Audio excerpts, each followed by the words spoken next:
Good morning. Thank you all for coming. My name is Kathleen Roberts, and I'm the newly appointed chair of the Rent Guidelines Board.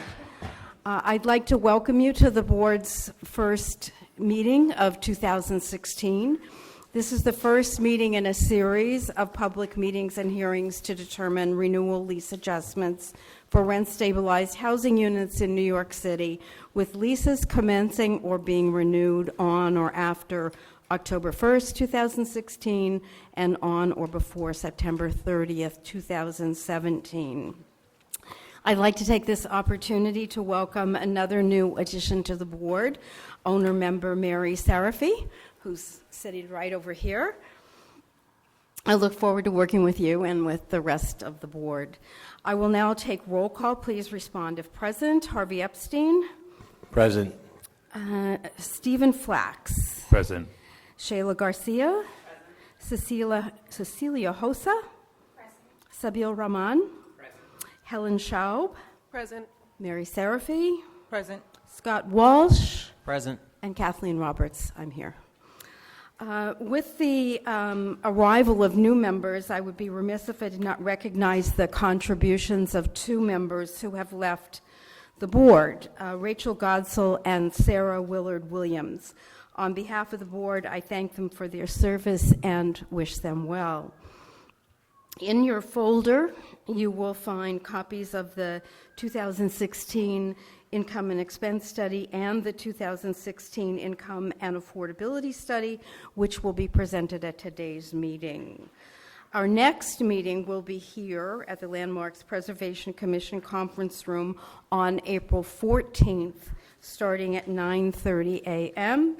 Staff will be presenting the 2016 Price Index of Operating Costs and the 2016 Mortgage Survey Report. I'm not sure if that's going to happen. Okay, you want me to go ahead? Yeah. All right. The preliminary vote for rent-stabilized renewal lease adjustments will be held on May 3rd at the CUNY Graduate Center, 365 Fifth Avenue in Manhattan, starting at 7 p.m. There are copies of the most current 2016 meeting schedule in your folders, and it can also be found on our website, nycrgb.org. Copies of our schedule are here today. Please note that the public hearings and final vote meeting are being finalized and will be released to the public within the next few weeks. If you're interested in receiving email updates about upcoming RGB meetings and hearings, please take one of our flyers that are here today, or you can sign up by going to the board's homepage, again, at nycrgb.org. This, I believe, is for the board. Please note that the annual filing of the Conflicts of Interest Board Financial Disclosure Report filing period will run from April 11th, 2016 through May 6th, 2016. Individual packets for board members should be ready prior to our April 14th meeting. Unless otherwise directed, we'll distribute the packets at our next meeting. COIB requires that we distribute their notice to NYC public servants having substantial policy discretion to our members. This notice is in your folders. Also in your folder you will find non-public per diem forms. Any questions, please see Andrew.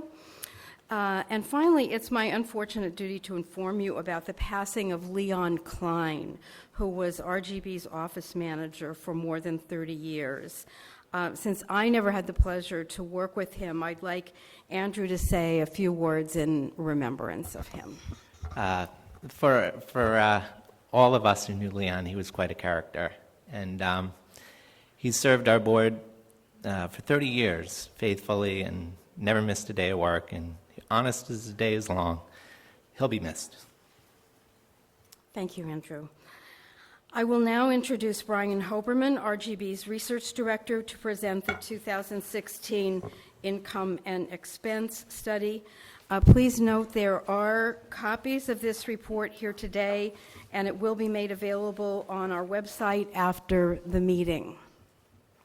Just before Brian begins, I just wanted to figure out where we have some business around public hearings this year, and I know the borough president had written a letter to all of us requesting, the Manhattan Borough President requested a hearing during the evening in Manhattan to allow residents of Manhattan to be able to testify.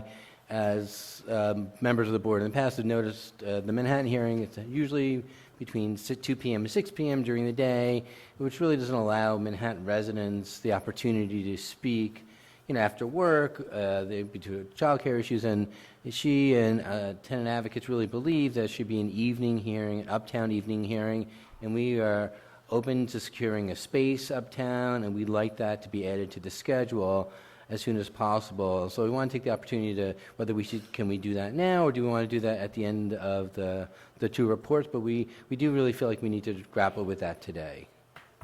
Okay, I think I've talked about this with Andrew. I think there's some logistical considerations, especially given that we're on a very tight schedule in terms of hearings this year because of getting started a little bit later, I gather due to the appointment process.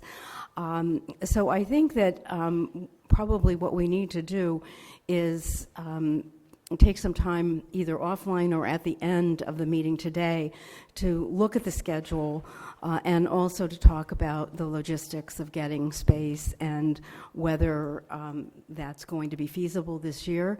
I can tell you that I'm certainly open to extending the time for the meeting that's now currently scheduled so that people can come after work. It's my understanding that in the past the board has actually stayed past 6 o'clock if there are people who came to testify. So I'm certainly open to that. We can discuss again the logistics of it at a later point. But I think right now, for this year at least, the question is, can we fit it in, and can we accomplish everything we need to accomplish to get things in place for that? Just so you're aware, I mean, we will help with all the logistics. We can help secure space if that's necessary, and so if there are logistical questions around that, we're happy to talk about it. But again, we can continue this after the two reports if that makes sense to you. That's fine. We're happy to do that. All right. Okay, so, Mr. Hoberman, welcome and thank you Oh, thank you. Thank for you. all Welcome your to work the- on this report. Thanks to the new chair and the new owner member and returning board members. Thanks for coming back, and hello to the public. I will now present the 2016 Income and Expense Study. The 2016 Income and Expense Study analyzes data from real property income and expense filings, RPIE filings. These forms were submitted to the Department of Finance in 2015 and reflect conditions during 2014. We also compare this data with filings from the prior year. Looking at our major findings before we go into detail about them, on average, in stabilized buildings between 2013 and 2014, rental income increased by 4.8%. Total income grew by 4.9%. Operating costs increased by 5.6%, resulting in net operating income growing by 3.5%. And now I'll go on to discuss these findings in more detail. First, I'll briefly review the methodology used in this study. Local Law 63, enacted in 1986, requires building owners to file RPIE forms with the Department of Finance annually, with some exceptions. These include condos and other kinds of buildings, residential buildings with fewer than 11 units or that have an assessed value of under $40,000. The Department of Finance matched 2015 RPIE filings, which describe 2014 conditions, with a list of rent-stabilized buildings that registered with the State Division of Housing and Community Renewal, DHCR. The data was screened for errors, and those records were removed. The two data sets created were a cross-sectional sample of over 15,500 buildings containing about 698,000 units. This data is used to compute average revenues and costs for a moment-in-time view. And we also have a longitudinal sample, which is almost 13,000 buildings this year, containing over 595,000 units. This encompasses 2 years' worth of RPIE filings. In 2014, Looking first at the cross-sectional sample, rent-stabilized property owners collected monthly rent that averaged $1,265 per unit. Similar to prior years, units in pre-war buildings rented for less, about $1,186, than those in post-war buildings, averaging $1,474. At the borough level, the average monthly rent in stabilized buildings was $758 in Manhattan, with an average of $2,102 in core Manhattan and $1,241 in upper Manhattan, $1,183 in Queens, $1,085 in Brooklyn, $992 in Staten Island, and $913 in the Bronx. If you look at New York City, which excludes core Manhattan, the rent average was $1,093. And looking at median figures, the median rent citywide in 2014 was $1,090. Many stabilized buildings supplement their rental income by selling services to tenants, and that includes laundry and parking fees, and earning commercial income from things such as cell phone towers and retail establishments. In 2014, rent-stabilized building owners in New York City earned an average of $1,434 in gross income per unit per month, with pre-war buildings earning less, $1,347, and units in post-war buildings earning more, $1,663. By borough, Manhattan income was the highest, with an average of $2,106.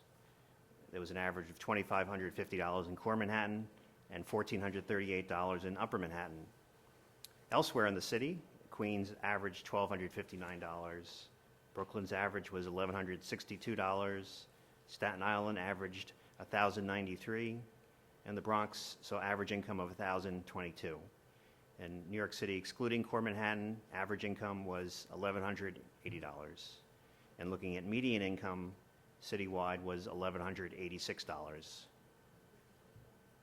This graph, all the graphs, by the way, in the presentation are also in the report, if you have trouble seeing them, shows average monthly rent and income. They were highest in core Manhattan at the top and lowest in the Bronx. At the top, core and upper Manhattan are both shown, and the city without core is shown at the bottom. Average income is in maroon red, and average rent is in blue. The sale of services and commercial income account for 11.8% of the total income earned by stabilized building owners in 2014 citywide. That was up slightly from 11.6% in the prior year. Manhattan owners earned the most, 16.5% of their income from services and commercial income.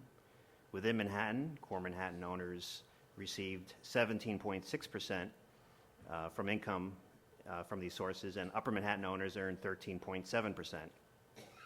Elsewhere in the city, gross income from services accounted for a smaller proportion of total income.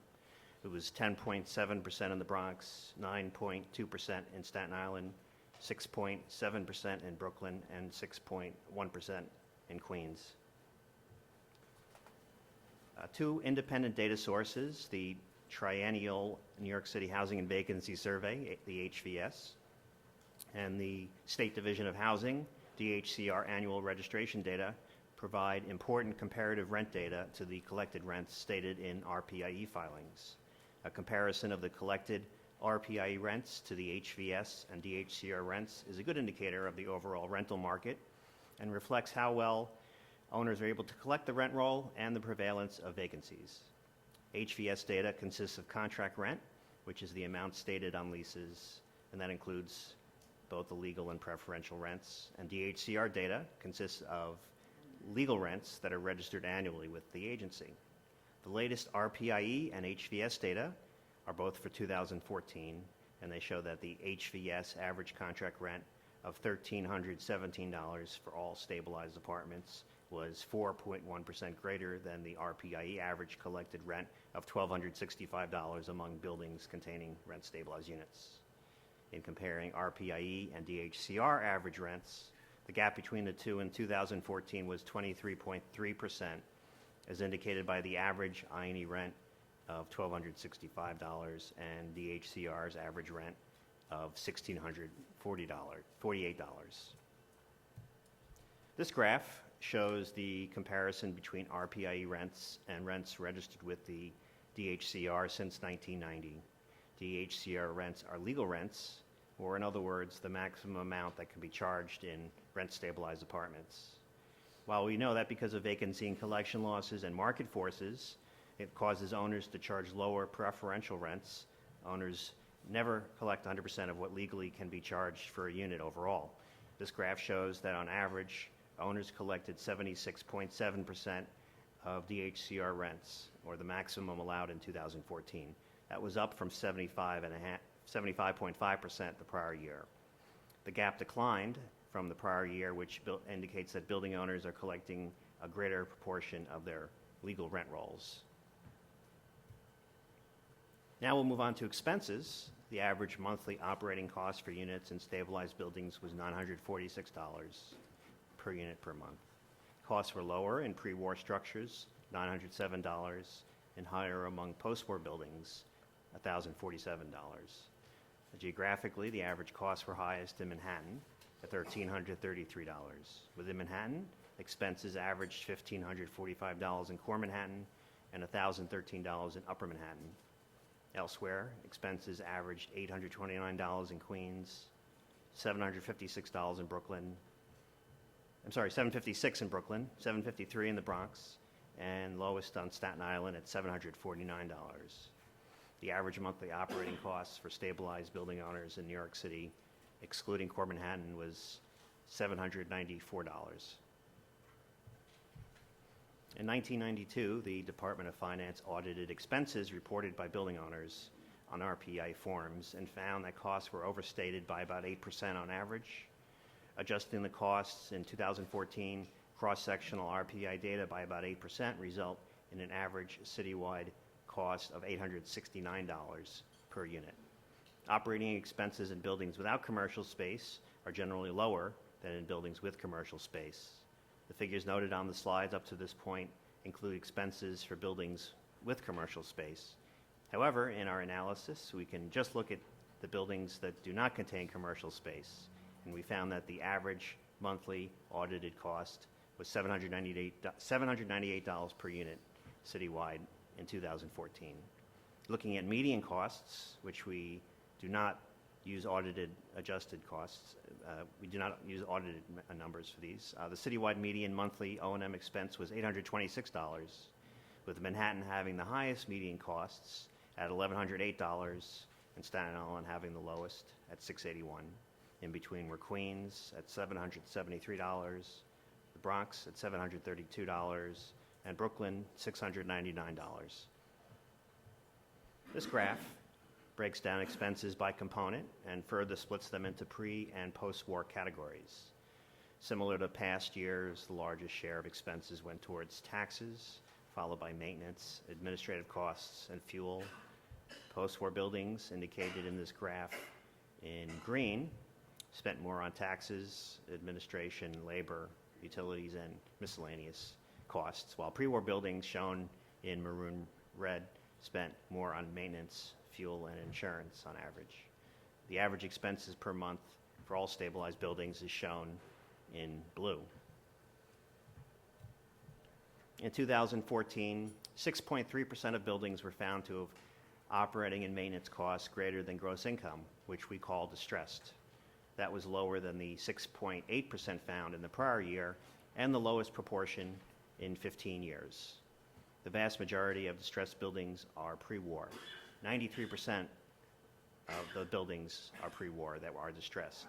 By borough, almost half, 49%, are located in Manhattan, while 25% are in the Bronx, 18% are in Brooklyn, and 7% are in Queens, and just a few are on Staten Island, less than 1%. This graph shows the trend in distressed properties since 1990. In 1990, 13.9% of the sample of stabilized properties were considered distressed, and since then the proportion has declined every year until 1999, when it reached a low of 6.1%. From 1999 until 2004, the proportion generally rose, but since then has declined for 8 of the last 10 years, and like I said earlier, reached its lowest level in 15 years.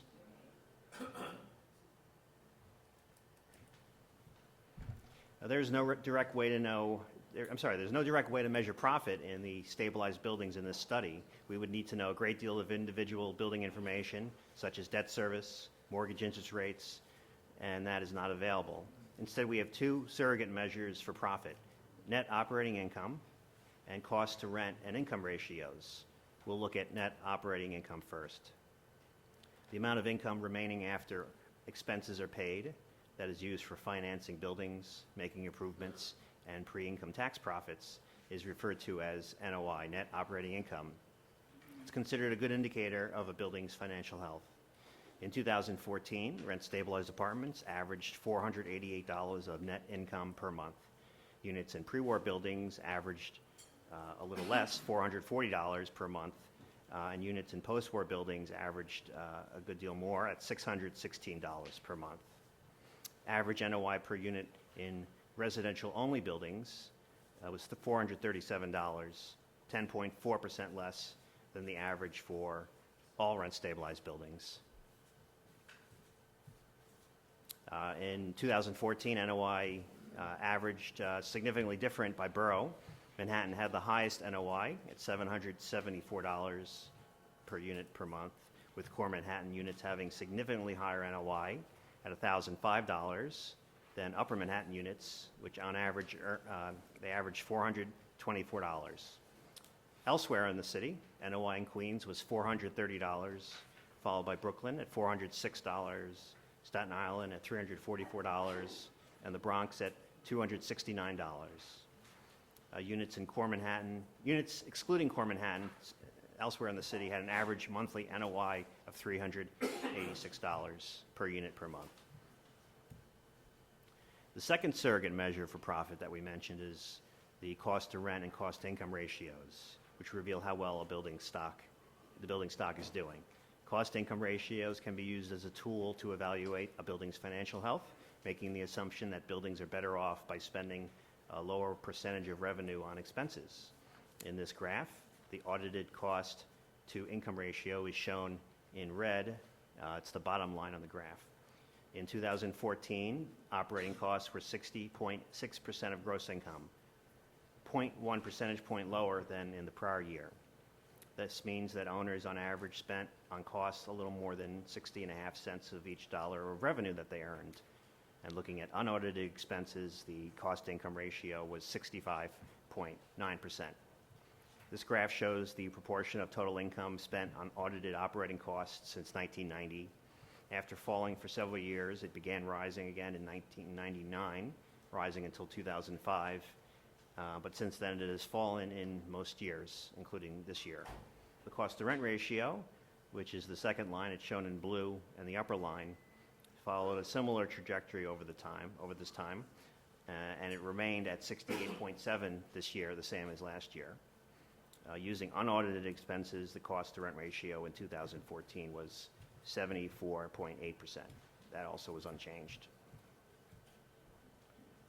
In an analysis of the distribution of operating costs in relation to total income in buildings by decile, it may be useful to examine the percentage of buildings with cost-to-income ratios at or below certain levels. The Department of Finance calculated decile levels for us, and in examining them, the decile statistics reveal that half of all rent-stabilized buildings citywide have unaudited cost-to-income ratios of 0.67 or less, which is also called the median. This means that half the building owners spent no more than 67 cents out of every dollar of revenue on operating and maintenance costs in 2014.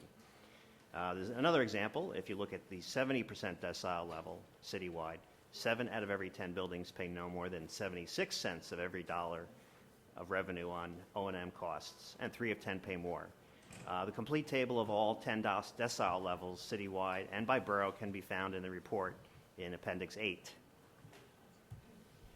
This slide breaks out rent, income, costs, and NOI figures between core Manhattan, which is on the left side and in blue, and the city with the core excluded, which is on the right and in red.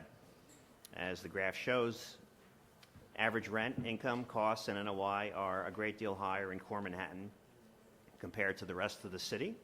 When looking at the cost-income ratios, the difference between the two demonstrates that core Manhattan owners spend, when compared to owners from the rest of the city, about 6 cents less of every dollar earned.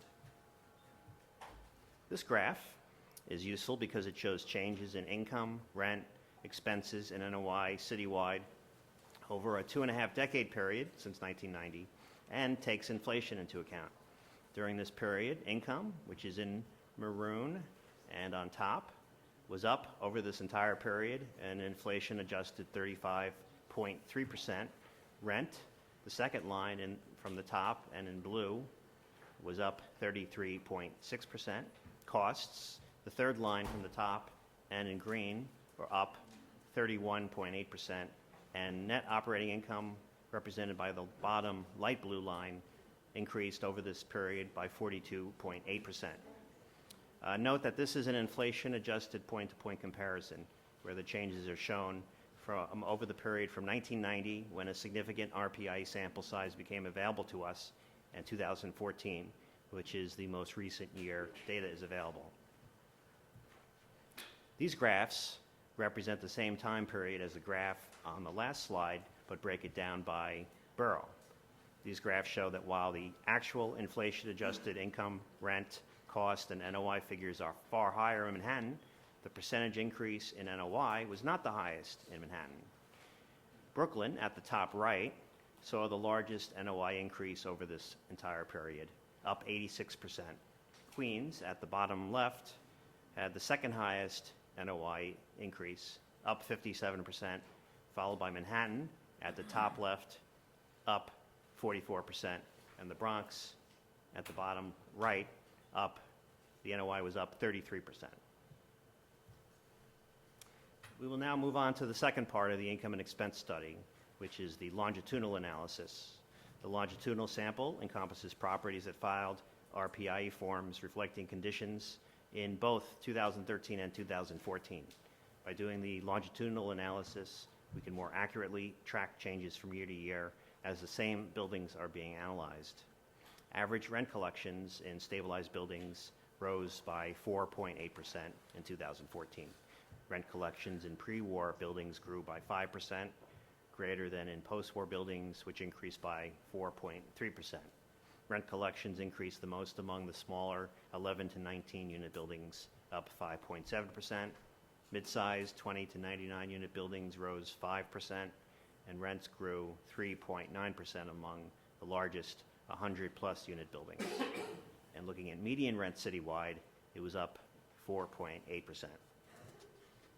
Looking at rent collections throughout New York City, every community district saw increases in average rent from 2013 to 2014. The greatest rent growth was found in the Rockaways in Queens, rising 8.5%. Jamaica, Queens, and East Harlem both rose 7.4%, and Morningside Heights, Hamilton Heights in Manhattan went up 7.2%. Also among the largest rent increases were two Brooklyn neighborhoods, North Crown Heights, Prospect Heights, up 7.1%, and Brownsville, Ocean Hill was up 6.9%. The Bronx neighborhood seeing the largest increase was University Heights, Fordham, up 6.1%. And this year, we have a list of all community districts and how much their rent rose in Appendix 13. The average total income collected in stabilized buildings, which comprises apartment rents, commercial rents, and sale of services, increased by 4.9% from 2013 to 2014. Revenues rose faster in pre-war buildings, up 5.2%, than in post-war buildings, up 4.2%. Brooklyn saw the highest growth in income, rising 5.2%, followed by Manhattan, up 5%, the Bronx up 4.6%, Queens up 4.4%, Staten Island up 2.3%. The median growth in income citywide was 5%. Average expenses in stabilized buildings citywide increased 5.6% from 2013 to 2014 citywide. Pre-war buildings saw expenses increase 5.3%, while newer post-war buildings saw expenses increase 6.1%. By borough, costs rose the most in Brooklyn, up 5.9%, while costs rose 5.7% in both Manhattan and Staten Island, 5.6% in Queens, and 4.9% in the Bronx. the increase in median expenses citywide was 4.8%. It can also be useful to compare the cost changes calculated from the RPI data with the price and cost data that we calculate in the RGB's price index of operating costs, which we adjusted to match the time period between the two. The adjusted price index is shown in maroon red, and the RPI data in this graph is shown in blue. The graph shows that the income and expense data grew at different rates than the price index in some years since 1990. In the most recent year, on the right, in 2014, the adjusted PIAC rose by 1.7%, while RPI costs rose by 5.6%. Since 1990, the cumulative growth in owners' costs as measured by the two indices varied. Overall nominal costs measured in the PIAC increased at a greater rate, 184.6%, compared to RPI data at 164.6% over this period. And note that we exclude 2004, unfortunately, because RPA data was unavailable for that year. Between 2013 and 2014, the proportion of gross income spent on audited expenses, the O&M cost-income ratio, rose up 0.4 percentage points. The proportion of rental income used for audited expenses, the O&M cost-to-rent ratio, increased as well, up 0.5 percentage point. Net operating income per unit on average in rent-stabilized buildings increased by 3.5% citywide from 2013 to 2014. This was the 10th consecutive year that NOI has increased. NOI growth was stronger in pre-war buildings, up 4.8% than among post-war buildings, which rose 1.1%. Most of the city saw NOI increase, with Manhattan seeing the largest increase, up 3.9%. Within Manhattan, Upper Manhattan NOI increased more by 6.2%, while it rose 3.3% in Core Manhattan. Elsewhere in the city, NOI rose 3.8% in Brooklyn, 3.6% in the Bronx, and 2.1% in Queens. By contrast, Staten Island saw NOI decrease by 4.3%. At the community district level, changes in NOI varied widely, with 90% of city neighborhoods experiencing increases in NOI. The Hunts Point Longwood neighborhood in the Bronx saw the largest growth in NOI, rising 21.3%, followed by Jamaica Queens, up 17.2%. East Harlem was up 13.6%. The Rockaways in Queens was up 13.4%. Sunset Park in Brooklyn was up 11.8%. By contrast, 5 neighborhoods saw NOI decline from 2013 to 2014. The neighborhood with the largest decline was Bayside Little Neck in Queens, down 2.8%. And like the rent data, we have NOI for every community district detailed in Appendix 13. This table lists the average annual change in rent, income, expenses, and net operating income from 1990 to the present. And it's difficult to read on this slide, so it is in your report near the end of the text. And it shows it summarizes the change in each of those 4 areas each year since 1990. And the most recent years at the bottom, from 2013 to 2014, citywide, average rent grew 4.8%. Revenue collections grew by 4.9%. Expenses rose 5.6%. And despite the greater rate of increase in expenses, net operating income citywide increased by 3.5%. Like I said, this was the 10th consecutive year that we've seen NOI increase. That concludes the income and expense study. I will now take any questions you might have.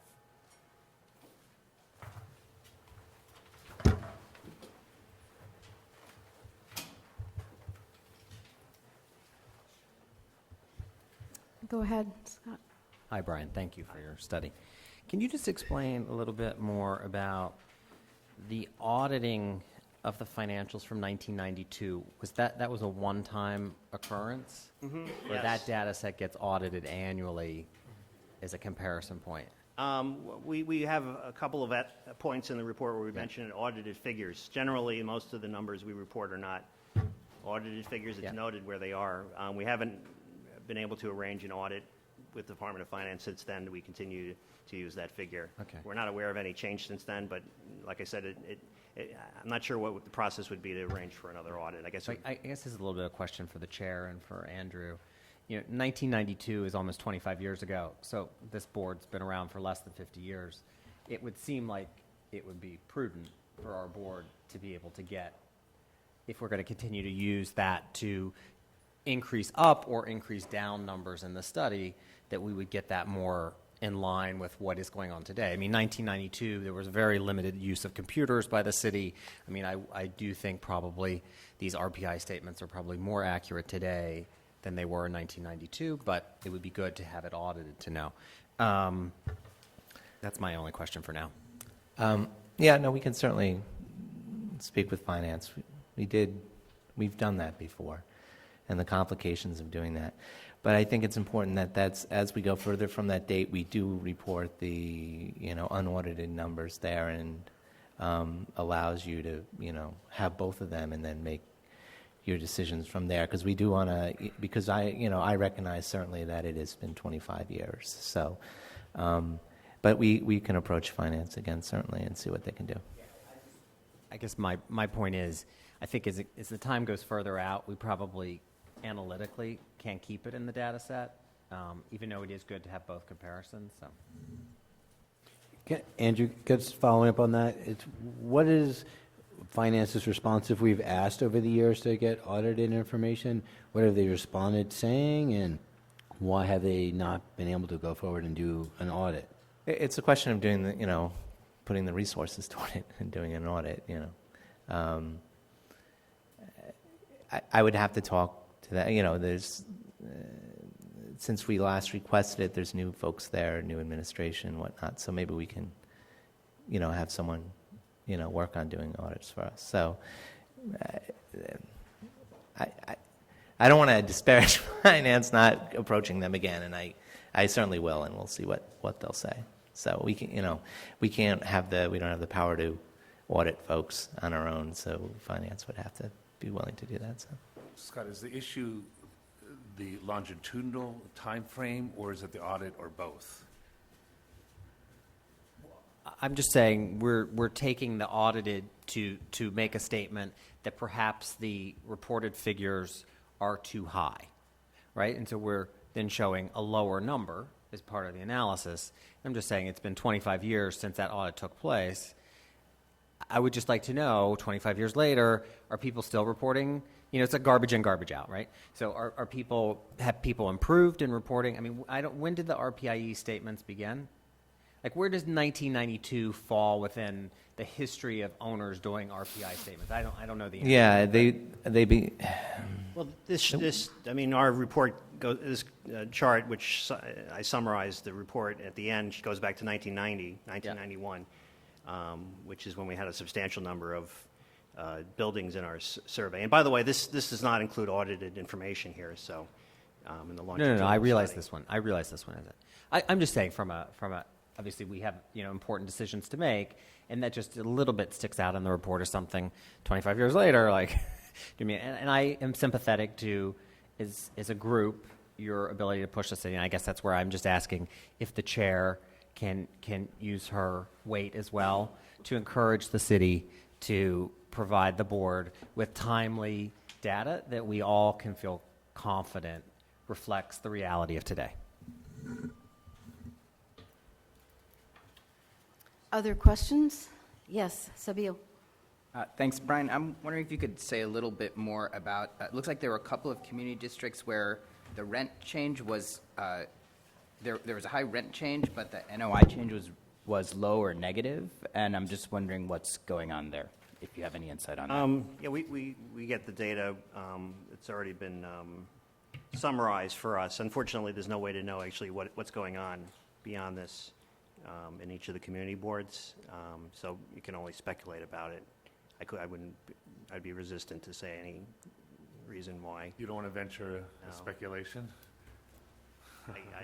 I guess mean, maybe, do we have any way of knowing whether that's an artifact of the data or if there's something else, or we just don't know because it's not disaggregated enough? We just know what the changes are between the Right. categories over the 2-year period. So beyond that, there's no information of what's going on. I mean, simply like if you take a look at What page you on?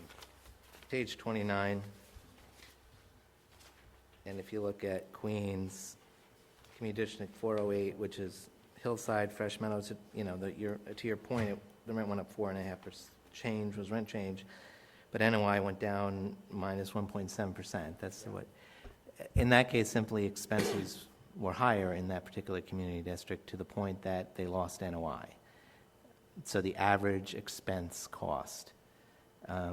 So it certainly was higher than 4.5%. It probably rose more like 7 or 8%. And so then that's why, even though their expenses rose at a faster pace to the point where they were losing NOI. That's simply what's going on. I don't have the exact figure, but that. Right, but This with that column? Do we have this chart with the expense column so that one can net it out? We do have expenses. I mean, basically, net operating income is just taking the difference between income and expenses.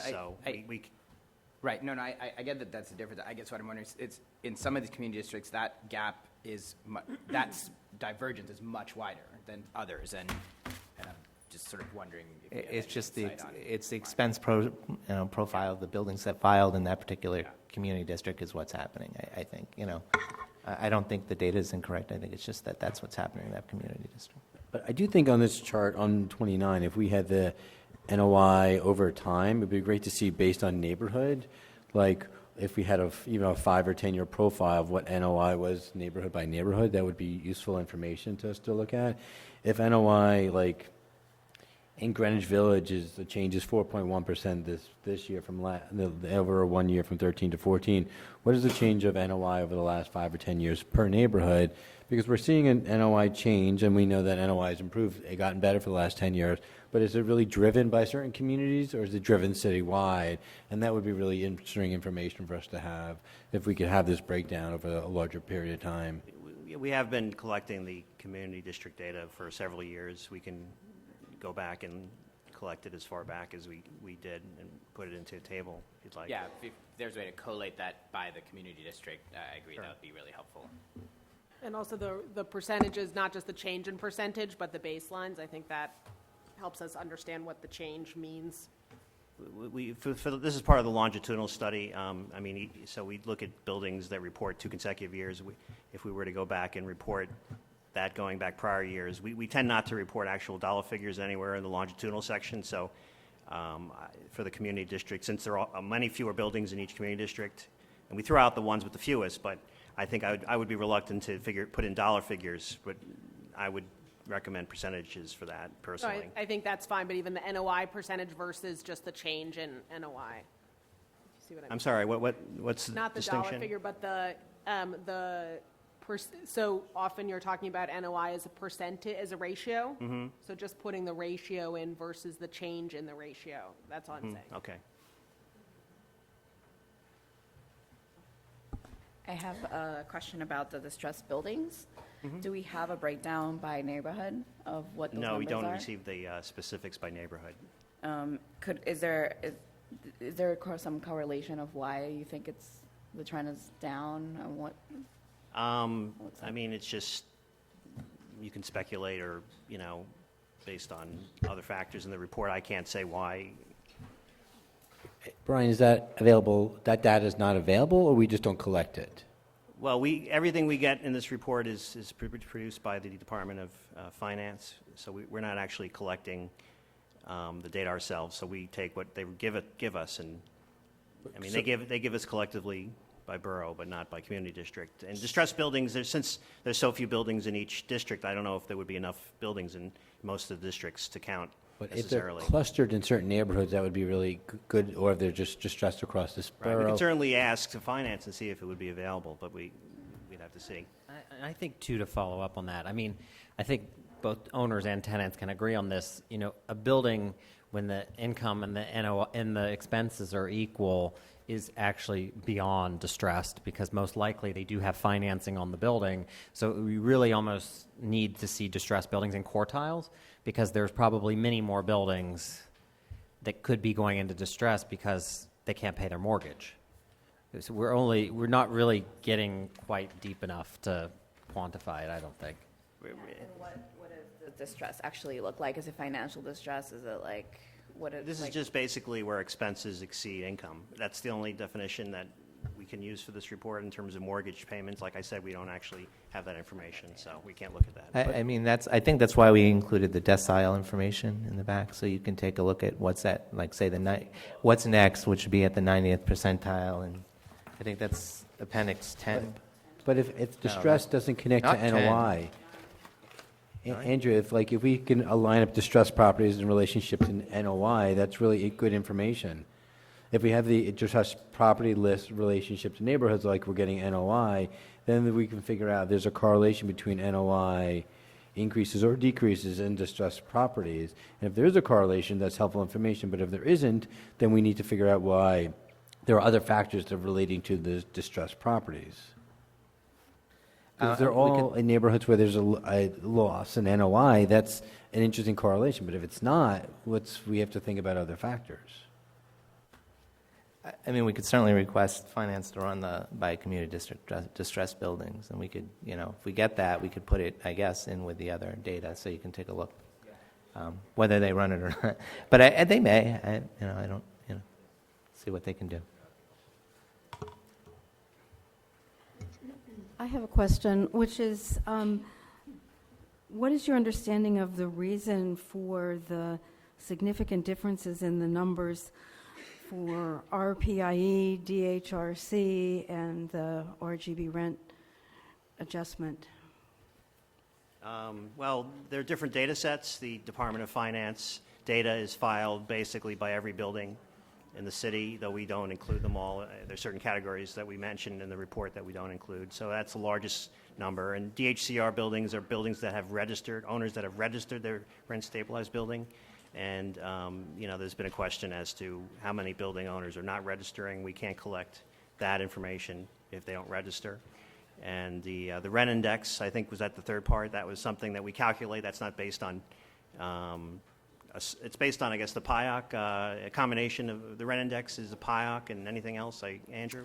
The rent index is, we simply say this is what our guidelines are, and this should be the impact on the growth in rents. Okay. If the percentage of two-year people are signing that we know, and the percentage of one-year signers, we know that this is how much rent should increase with a combination of those mixed terms of leases.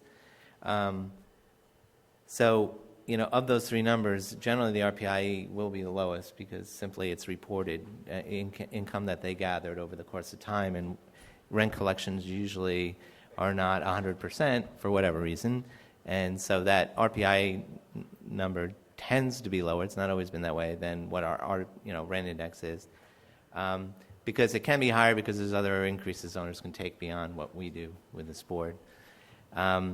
The DHCR one is the larger gap, and I think that's representative a lot to preferential rents, because we're doing it to the legal amount. We don't do it as the actual rents that DHCR plans. So that gap between the RPIE rents and is somewhat due, certainly, to preferential rents. I mean, we have some new folks, sorry. Could we define what preferential rents are and legal rents? Can I just ask one question between RPI and the other metrics? The RPI includes vacancy and other losses? The RPIE The includes... RPI, excuse me. Yeah, I'm sorry, the RPEs, that's the data we've talked about primarily today. That's from the Department of Finance. That includes buildings that contain rent-stabilized units, but not all the units are rent-stabilized, so it includes a wide range of apartments that are not rent-stabilized. But including vacancy and collection losses yes, as it well? factors that in as well, yes. Right. In that vein, so the RPIE, if you had unsold shares of a co-op, of a non-eviction co-op, they would be They're in the excluded. RPIE? Co-ops They're are excluded. Okay. Co-ops Condos are excluded? Yeah. Okay. Do you want to define preferential, Brian? Preferential rent is the rent that a tenant may pay that's lower than the maximum legal rent permitted under statute. Brian, can I just ask another question? Just Just so I'm clear, so on page 11 of the chart, it's clear that over time, landlords' incomes have gone up, the tenant rents have gone up. So can you square off how the 31% in costs relate to the 42.8% increase in net operating income? How do those two square off with each other? If NOI is going up, it means their net operating income is going up, but their costs are going up. Is it just saying they're going up at different levels? Or? Essentially, net operating income is the difference between costs and total income. So, I mean, if you look at a given year, the difference is the net operating income. So there's a relationship between them that the percentage increase may be greater for costs than income, but because income is a higher amount, net operating income can still go up. But are these actual costs, or these are just changes in the value, the cost of products that an owner may purchase? Or are they actual This is based costs? on actual costs and income, and this is all inflation adjusted as well. Right, and this is all based on the income and expense data that owners submit. Yes, And that's where the cost number comes in. yes. Thank you. Yes, And Steve? Sheila and Harvey, you would probably know this, but if a tenant has a preferential rent and their lease comes due, even with the rent freeze from last year, what is the protocol? Can a landlord raise the rent as much as he or she would like? Up to the legal amount, when the lease comes due. Right, so that's a good point, because we're seeing that the actual collectible rent is a lot higher than than the actual rent they collect. And so a rent freeze or a rent increase is in many across the city really is not something that they would collect on, because they actually can't collect that because the market wouldn't bear it.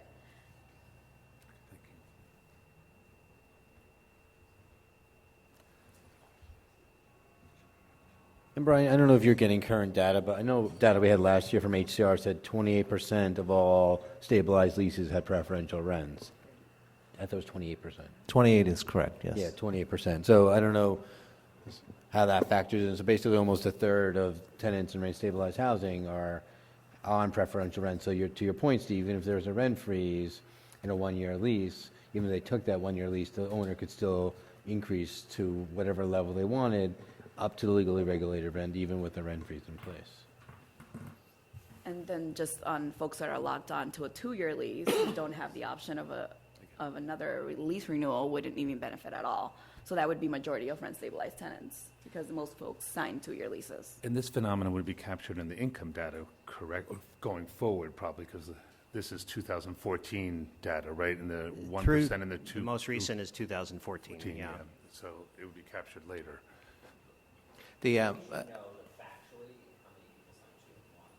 You're in general right on the trend, but we should talk about I think 38% of people sign 1-year leases, so the rest sign 2-year leases. actually, in the last HVS, the numbers are getting closer. So I think it's over 40% are signing 1-year leases. Does that sound right?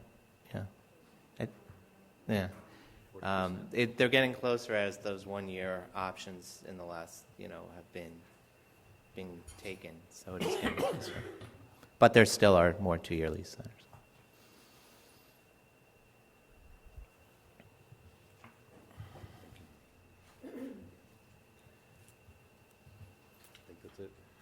Any other questions? Yeah, just one more on NOI. So this trend of 10-year increase in NOI, have we historically seen an ongoing growth of NOI in that level? And what does that mean in relationship to distressed properties or other factors that we're looking at?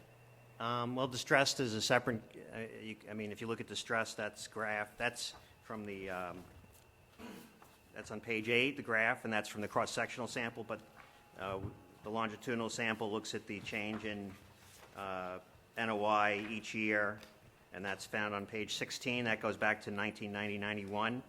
You can see how much NOI changed each of those years. But I'm wondering if there's a way to correlate the reduction in distressed properties that we're seeing with an increase in NOI, if there's a correlation between those two. If we're seeing increases in NOI, do we see reduction in distress? Is that something that we can trend over some period of time? Well, if you look at the graph and the table, you can make the trends yourself. It's up to you. They are slightly different data sets, like I said, because the distress is based on the cross-sectional sample, and the The NOI growth is based on the longitudinal. And just one more question about the distressed list. Like, how many units are we talking about? If it's, you said 6.3% of buildings are categorized as distressed, how many overall buildings are we talking about in that factor? Let me see. If you go to Appendix 7, it tells you the exact number by borough and by building age and size. So there's a total of 982 citywide. Just back to the legal rents, do we know what percentage of leases are at their maximum legal rents? Has there been a study? Well, we know what percentage, I think, are based on preferential rents. What was the percentage, did you say? That was the 40. 28% is preferential rent, so I guess So the remainder are legal. 72% So would there's be, a- oh, would be at legal, thank you. Do we from have the that- owners who register. Do we have that geographically broken down?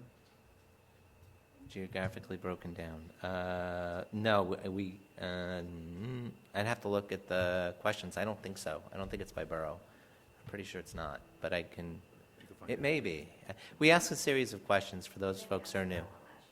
We did. By borough? No, they always probably said no for years and years and years and years and years and years and years and years and years. So we can put it back in, whether they'll respond to that data or not, I don't know, but maybe that's why we took it out. But we can add it back in there.